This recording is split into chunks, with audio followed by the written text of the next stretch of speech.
Study world में आपका स्वागत है दोस्तों। मुझे आशा है आप मस्त होंगे, ज़बरदस्त होंगे और अपनी तैयारी में आप पूरी मेहनत कर रहे होंगे। तो उसमें भी हम आपके साथ कुछ प्रयास कर रहे हैं, आपको डेली कुछ ना कुछ सीखने के लिए नया मिलेगा। आज का हमारा क्वेश्चन है, एक व्यक्ति समान दूरी की चार यात्रा करता है। व्यक्ति समान दूरी की चार यात्रा करता है। पहली यात्रा में उसकी गति 60 किलोमीटर प्रति घंटा है तथा अगली प्रत्येक यात्रा में उसकी गति पिछली गति की से आधी थी। इन चारों यात्राओं में उस व्यक्ति की औसतन गति ज्ञात करनी है हमें। तो कुछ समान दूरी है, कितनी है ये?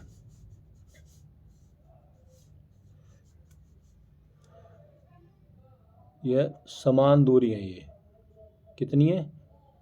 चार समान दूरी है ये। मान लीजिए समान दूरी कितनी है ये हमारे पास, ये डी है,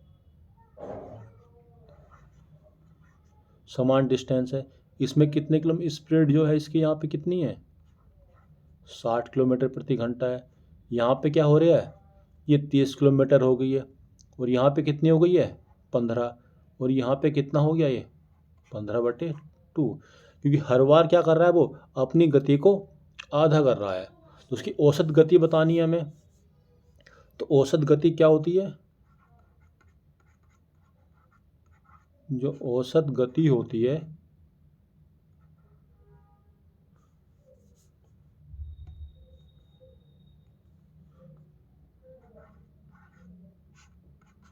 तो कुल डिस्टेंस हो जाएगा हमारा बटे कुल डिस्टेंस अपॉन कुल समय हो जाएगा हमारे पास, कुल समय। तो कुल डिस्टेंस कितनी है? देखो ये हमारे एक बार डी है, डी ये 4 टाइम्स है, तो 4D तो ये हो जाएगा डिस्टेंस हमारे पास। और समय क्या हो जाएगा? समय हो जाएगा हमारे पास डिस्टेंस अपॉन स्पीड। ये हमारा क्या हो जाता है? टाइम हो जाता है। तो इसमें कितना टाइम लगा हमारे पास इसको? तो D/60। तो यहाँ पे हमारा समय कितना हो गया? ये dy/60 हो गया यहाँ पे, dy/60। अगला यहाँ पे कितना समय लगेगा हमारा? ये भी D/30 हो जाएगा। और यहाँ पे कितना समय लगेगा? D/15 हो जाएगा। और यहाँ पे D/15/2 हो जाएगा। जब इसको सॉल्व करेंगे तो ऊपर कितना हो जाएगा? ये 4D है हमारे पास। यहाँ से क्या क्या हमने D को कॉमन ले लिया है, तो अंदर कितना बचा? 1/60 प्लस के 1/30 प्लस के 1/15 प्लस की ये क्या हो जाएगा? 2 ऊपर चला जाएगा, 2/15। ये क्या हुआ हमारा इसका? अब D से D कैंसिल हो गया है। अगर हम इसको सॉल्व करते हैं तो D/ कितना हो जाएगा? सबका एलसीएम कितना हो जाएगा? ये 60 हो जाएगा। ऊपर हमारा 1 बचेगा ये, क्योंकि D से तो D कैंसिल हो गया था। जब 60 एलसीएम हो गया तो यहाँ पे कितना आएगा? 1 आएगा। यहाँ पे 30 दूनी 60 आएगा और 15 चौके 60 आएगा। और कितना आएगा? 15 चौके 60 और 4 दूनी 8 आएगा। तो कितना हो जाएगा? 1। और 60 हमारा कहाँ चला जाएगा? ये ऊपर चला जाएगा। तो कितना आएगा? ये 8 और 4 12 और 2 14 और 1 15 आ जाएगा ये हमारा। ये हमारा 15 आ जाएगा। अब कितना हो जाएगा फिर ये हमारे? देखिए 15 से 60 कटेगा कितना टाइम? ये 4 टाइम्स और 4 एकम 4। तो क्या पूछा है? औसत गति पूछी है इसने। तो औसत गति कितनी हो जाएगी? 4 किलोमीटर प्रति घंटा।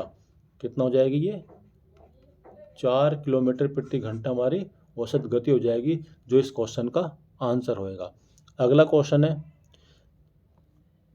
सबसे पहले आप इसको खुद कीजिएगा और उसके बाद सॉल्यूशन देखना है।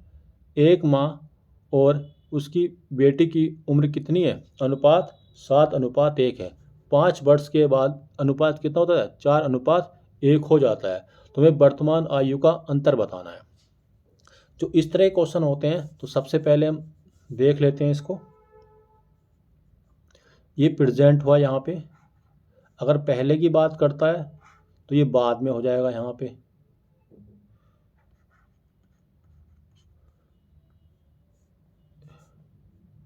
एक सेकेंड,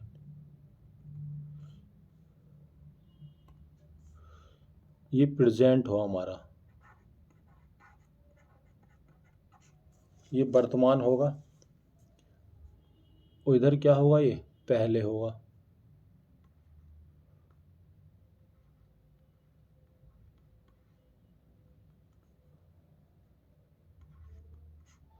उधर क्या होएगा, बाद में होगा। एक माँ और उसकी बेटे की वर्तमान आयु का अनुपात कितना है। यहाँ पे जो अनुपात है किस किस का है, माँ का है, और कितना है ये वर्तमान, 7:1 है। 5 वर्ष के बाद, यानी हमें नीचे आना पड़ेगा, 5 वर्ष के बाद यह अनुपात कितना हो जाता है, 4:1।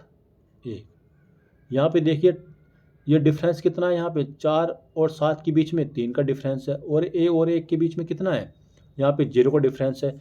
जबकि जब 5 वर्ष के बाद की बात कर रहे हैं तो हमारा डिफरेंस क्या होना चाहिए था, यहाँ पे 4 और 7 का, एक का बराबर होना चाहिए था। तो डिफरेंस को बराबर करने के लिए जो 4 और इस 1 का गैप है, इस गैप से ऊपर मल्टीप्लाई कर देते हैं हम, और जो 3 इस 7 और 1 का गैप था, इस गैप से हम नीचे मल्टीप्लाई कर देते हैं। तो हमारा गैप क्या हो जाता है, ये बराबर हो जाता है। तो ऊपर कितना हुआ, ये ऊपर हुआ 21 आया। ये कितना हुआ हमारा 21। ये कितना हुआ यहाँ पे 3 हुआ। बात करते हैं यहाँ पे 6 चौक 24 हुआ, और 6 कम, ये 6 हुआ। अब देखिए 21 का और 24 का डिफरेंस कितना है, 3 है, और 3 का और 6 का डिफरेंस कितना है, 3 है। यानी डिफरेंस दोनों का ये बराबर हो गया है। तो 3 की वैल्यू कितनी हुई है, 3 की वैल्यू 5 हुई, क्योंकि यहाँ पे कितना दे रखा है डिफरेंस, वर्तमान और बाद का 5 दे रखा है। तो 1 की वैल्यू कितनी हुई, 5/3। क्या पूछा क्वेश्चन में, वर्तमान आयु का अंतर बताना है। तो वर्तमान आयु का अंतर कितना हो जाएगा, 21 और 3 का अंतर कितना हो गया यहाँ पे, वर्तमान में ये तो था ना रेशो इनका 7 और 3 का, जिससे क्या बना हमारा 21 और 3 बना था ये। तो इनका रेशो जो है, इनका जो डिफरेंस है कितना है, ये 18 है। तो इसको हम क्या करेंगे, 18 से मल्टीप्लाई। तो 3×6 = 18, 6×5 = 30। तो 30 क्या हुआ है हमारा, वर्तमान आयु का अंतर हो गया है। इस क्वेश्चन का आंसर हो जाएगा 30। अगले क्वेश्चन की बात करते हैं। देखिए सबसे पहले इसको आप खुद सॉल्व कीजिएगा, बाद में सॉल्यूशन को देखना है। हमारा क्वेश्चन है 1+2/1+3/1+4/5 है। जब इस तरह के क्वेश्चन को सॉल्व करते हैं तो देखिए सबसे पहले हम इसको नीचे से स्टार्ट करते हैं, इतने को सॉल्व करेंगे हम। ये कितना लिखा हुआ है, 1+4/5। जब इसको सॉल्व करेंगे, 5×5 = 4, 9/5। तो कितना हो गया ये, 9/5। तो यहाँ पे हमारी वैल्यू क्या हो जाएगी, ये चेंज हो जाएगी, पलट जाएगी। हमारा कितना था ये क्वेश्चन, 1+3 अब इसको देखेंगे हम, इतने को, इसके नीचे कितना था, 9 था, और 5 हमारा कहाँ चला जाएगा, ये ऊपर। 3 से 9 बार कैंसिल हुआ, 3 बार। अब हमारा क्वेश्चन ये कितना सॉल्व होगा, 3×3 और 5 8। इसकी वैल्यू कितनी आ गई, 8/5। ये अब इतना हमने सॉल्व कर लिया है, इतना हमने क्या कर लिया, ये अब इतना सॉल्व कर लिया है। तो इसको क्वेश्चन को कर लेते हैं। तो 1+2 ये 8/5 था, तो 5 हमारा ये कहाँ गया, ऊपर गया। 5 से 8 को काटा तो कितनी बार कैंसिल होगा ये, 2 से 8, 2 चौक 8। और ये जो हमारा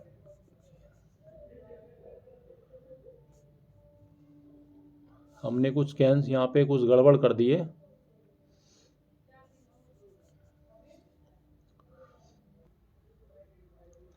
देखिए हमारा क्वेश्चन यहाँ पे गलत हो गया है कैलकुलेशन में।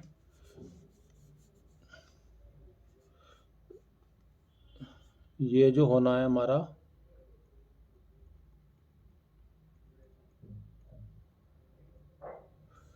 इसको हम कैलकुलेशन 3 और 5 8/, यहाँ पे 3 होएगा। ये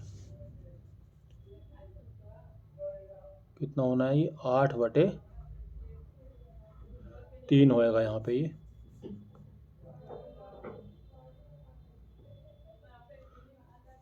ये कितना आएगा? 8/3 आएगा। ये किसकी वैल्यू आई है हमारी? इस पूरे की वैल्यू आ गई है। अब इसको सॉल्व करेंगे हम। यहाँ पे ये 1 + 2 ये 8/3 यहाँ पे है, 2 चौक 8, तो हमारा कितना हो जाएगा? ये 1 + 3/4, तो कितना हो जाएगा? 4 एकम 4 और 3 7/4। इस क्वेश्चन का क्या हो जाएगा? ये आंसर हो जाएगा। इस क्वेश्चन में हमें कैलकुलेशन ही ठीक से करनी होती है, वरना ये क्वेश्चन बहुत ही आसान होते हैं। अब देखिए अगला क्वेश्चन है 2/5 और 4/9 के बीच में एक भिन्न को हमें बताना है। देखिए कोई संख्या जिस तरह से ये 2/5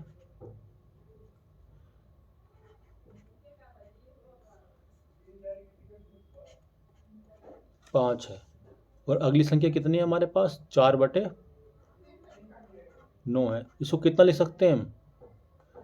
9 चौक 36 और 9 चौक 36। इसको कितना लिख सकते हैं 2/5 को? तो इसे लिख सकते हैं 0.4। अब इनके बीच में जो इतनी संख्या आएंगी, कौन कौन सी संख्या आ सकती है हमारे इनके बीच में? 0.41, 0.42, 0.43, 0.4, ये हमारी इतनी संख्या आ सकती है। और इनके बीच में काफ़ी संख्या हो सकती है। पॉइंट में हम 3 नंबर तक ले सकते हैं।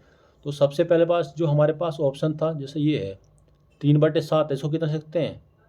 7 से जब 3 को भाग करेंगे तो 7 चौक 28, 2 बचेगा तो 20 हो गया, 7 दूनी 14 हो गया। इसको कितना लिख सकते हैं? 0.36 18 लिख सकते हैं, 2 बचेगा, 3×6 18। इसको कितना लिख सकते हैं? 5×8 40 हो जाएगा ये। इसको 0.5। अब इन चारों ऑप्शन में से हमें ऐसा ऑप्शन चूज करना है जो इस 0.4 और 0.44 के बीच में, मतलब बीच में हो। तो ऐसा कौन सा ऑप्शन है? ये तो हमारा बड़ा हो जाएगा, ये भी बड़ा हो जाएगा, ये भी बड़ा हो जाएगा। तो हमारा एग्जैक्ट आंसर कितना होगा? ये हो जाएगा हमारा आंसर 3/7 हमारा क्या होगा? इसका सही आंसर होगा। ये सब क्या हो जाएंगे? हमारे गलत हो जाएंगे। अगला क्वेश्चन है, वह छोटी से छोटी संख्या जिसे 12, 15, 20 या 54 से भाग करने पर प्रत्येक दशा में 4 शेष बचे। तो देखिए सबसे पहले हम क्या करेंगे? 12, 15, 20 और 54 का क्या ले लेंगे? एलसीएम ले लेंगे। इसका 12 का, 15 का, 20 का और 54 का। तो इसको कैंसिल करेंगे। देखो किससे करेंगे? 3 से काटते हैं हम। 3 चौक 12, 3 पंजे 15, 20, 3 एकम 3, 2 24, 3 अट्ठे 24। फिर 3 से देखेंगे हम इसको। 4, 5, 20 और 3×6 18। 2 से देखेंगे। 2 दूनी 4, 5, 2 से 10, 2 तिया 6। फिर 2 से देखेंगे। 1, 5, 2 पंजे 10, 2 तिया 6। इसको फिर 5 से देखेंगे। 1, 1, 1 और 3। तो एलसीएम कितना हो जाएगा हमारा इसका?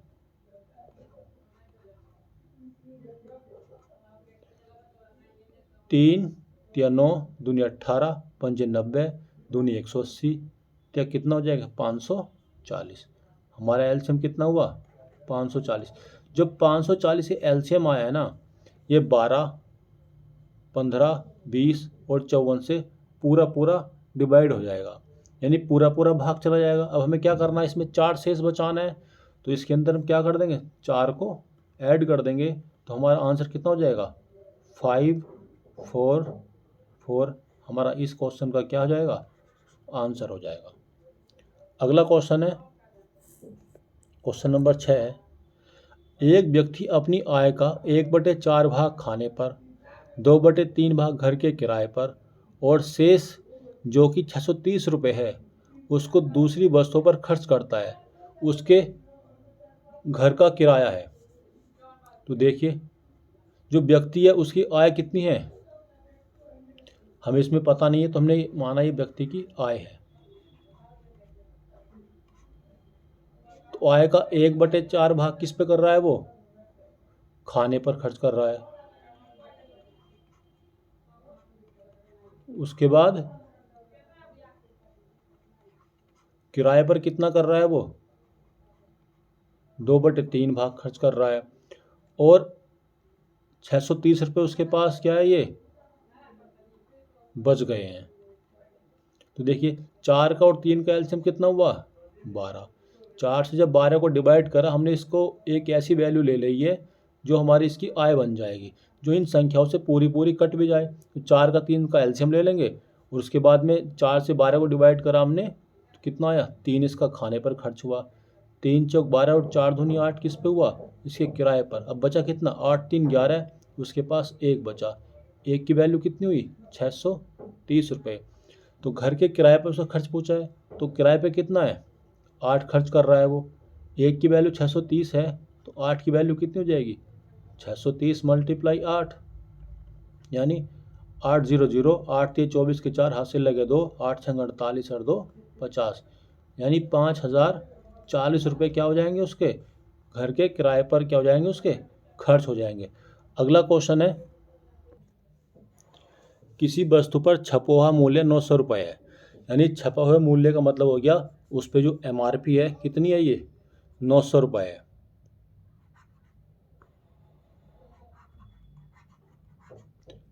कितनी है ये, 900 रुपये है।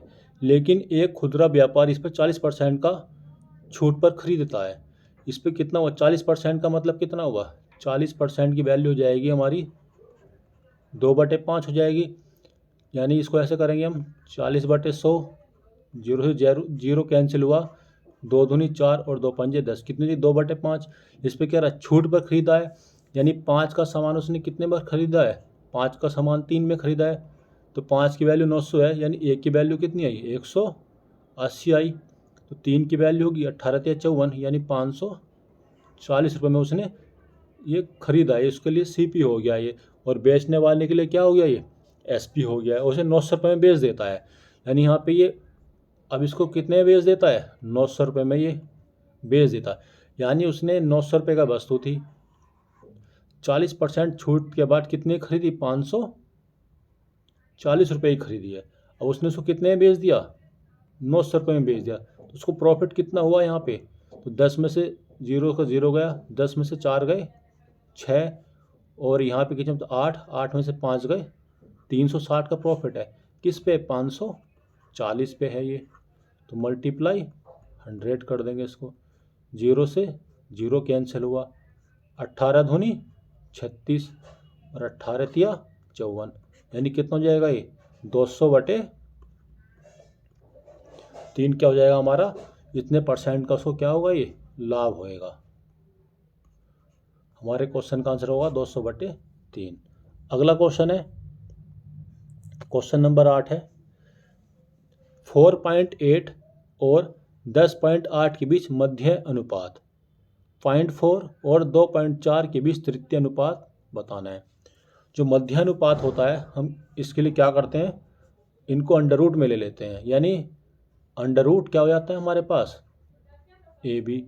और तृतीय अनुपात क्या होता है, अगर हमारे पास 2 वैल्यू हैं तो तृतीय अनुपात होता है हमारा b² इसमें इन वैल्यू को पुट कर देंगे, तो कितना हो जाएगा, अंडर रूट 4.8 मल्टीप्लाई 10.8 रेशो, यानी 2.4 का स्क्वायर अपॉन कितना हो जाएगा ये हमारे पास, 0.4। इसको जब सोल्व करेंगे, देखिए 4.8 मल्टीप्लाई 10.8 बटे कितना हो जाएगा, ये 100 हो जाएगा।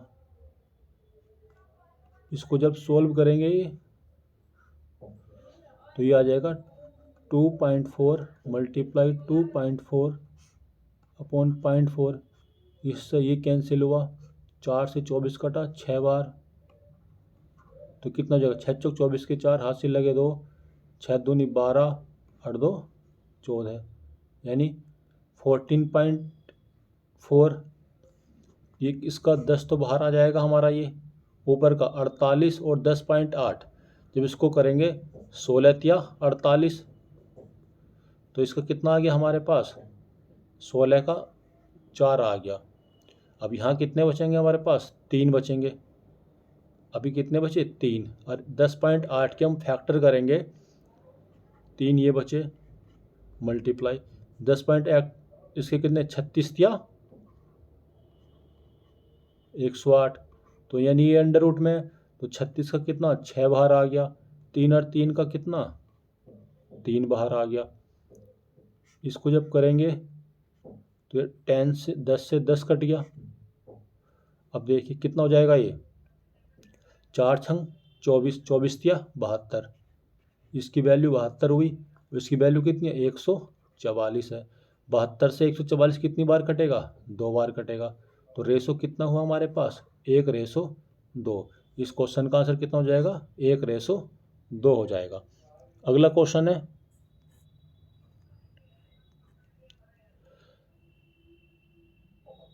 एक माँ और उसकी बेटी की वर्तमान आयु का अनुपात 7:1 है। 5 वर्ष के बाद यह अनुपात 4:1 हो जाता है।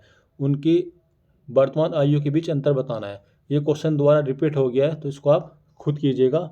अगला क्वेश्चन है 10 नंबर का, 7,500 रुपये की राशि 10% वार्षिक चक्रवृद्धि ब्याज